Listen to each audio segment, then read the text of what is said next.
Ambassador Kurt Volker, welcome to the Cipher Brief. Suzanne, it's great to be with you. Thank you. I really want to know from you, what are the biggest themes that you hear emerging from the halls of Munich? I think number one is that there remains a great deal of unity in the West behind supporting Ukraine in its defense against Russia. You hear that from just about everybody, and Ukraine is one of the number one topics of discussion. I think you're also hearing a lot of concern about what's happening in the United States, the inability of the House of Representatives to get the aid bill for Ukraine to the floor, and some of the comments that people have heard from Donald Trump about NATO have really alarmed some people. It's really interesting that 2 years ago, Ukrainian President Volodymyr Zelensky stood on that stage and just a few days later said, "I don't need a ride, I need ammunition." Here we are 2 years later, he still needs ammunition. I'm Yeah. curious, are the European leaders who you've been talking to coming up with any sort of plan Bs for what might happen if the US doesn't come through with this aid package? Well, they're starting to. They're starting to. There's some interesting things going on the European side right now. They are talking about creating greater investment funds for defense industry so that they will guarantee procurement, which will allow industry to invest in order to ramp up European defense production. That's a positive step right there. There's also talk in the next European Commission that they might create a commissioner for defense, which would be a first for the European Union. And that would be someone at a senior level who would oversee these kinds of investments. And then when it comes to NATO, many NATO countries are already ramping up defense spending. Poland, for example, was already spending 4% of GDP on defense this year. Lithuania is doing the same thing. And compared to 2016, when three NATO allies were spending 2% or more of GDP on defense, now that number is 18. So things are trending in the right way in terms of Europe improving its own capabilities. Yeah.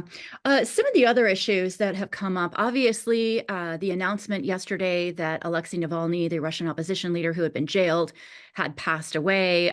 This is all according to Russian officials at this point, but I'm wondering about the mood that cast over the conversations and if it's actually going to lead anybody to action. Well, it's not unexpected. Everybody knows that that is the nature of Putin's Russia, that he tried to kill Navalny before with Novichok. He re-imprisoned him as soon as he came back from getting medical treatment in Germany. They've put him in increasingly bad conditions in different prisons inside Russia. This last one was up in the Arctic in the middle of winter, cold cell conditions, and it's not a surprise really that he succumbed to it. And it is chilling that this is the nature of Russia's regime under Putin, but it's also not unexpected. And I think that there is a resolve here in Europe, maybe even more so in the United States right now, that they know they're going to have a long-term standoff with Russia because of the nature of the regime. Are they worried about the elections? You mentioned it a little bit off the top of our conversation. Are they worried about the outcome of the election in the United States in November? They are. They don't quite know what to make of it. They heard Donald Trump's campaign rally remarks the other day that he was bragging about having told a European leader that he would encourage Putin to go do whatever he wants with them if they hadn't paid 2% of GDP. That's the kind of remark that sends chills down the spine of people here. And for good reason. When you see what Russia does, waging a war against a country like Ukraine, bombing civilians, bombing cities, rape, pillage, murder, torture, abduction of children, you shouldn't wish that on anybody, even as a pressure tactic. You don't want to wish that on anybody. And so that's caused some alarm here. I do have tried to remind people here in Munich, it was bragging at a campaign rally about what he did in the past or claims to have done in the past, not a prediction for the future. But nonetheless, people are concerned about it. I'm trying to put some context around that. Must be a difficult task. I'm curious, Yeah. is anybody talking about China? Yeah, a little bit, but not as much as in past years. Even last year, you heard more about China than you do right now. Chinese foreign minister was here.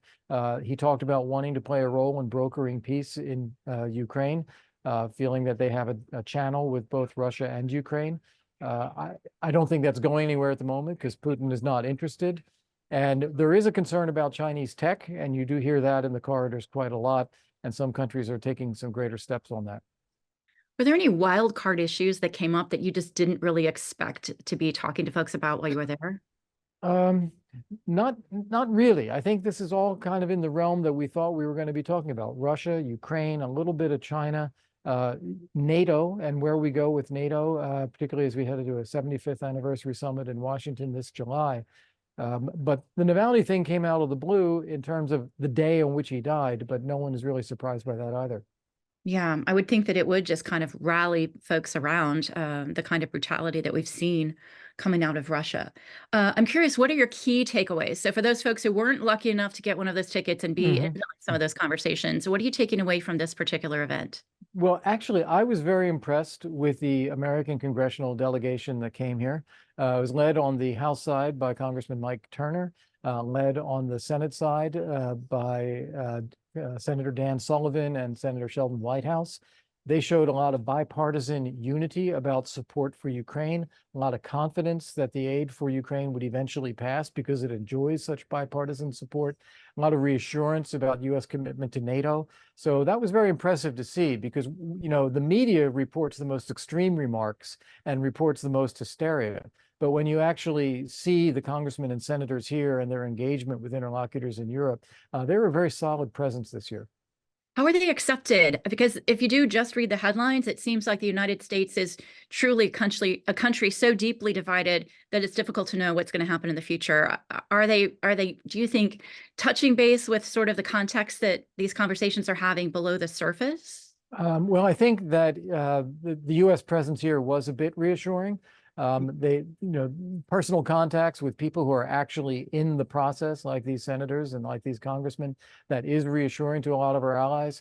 But of course, they just can't turn off the noise that comes from the media and other statements like those that former President Trump made.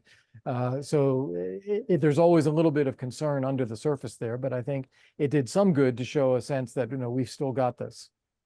It's very interesting context and something that we hadn't heard before coming from Ambassador Kurt Volker joining us live from Munich. Thank you so much for your time. Thanks for being with the Cipher Brief today. It's been a pleasure, Suzanne. Thank you.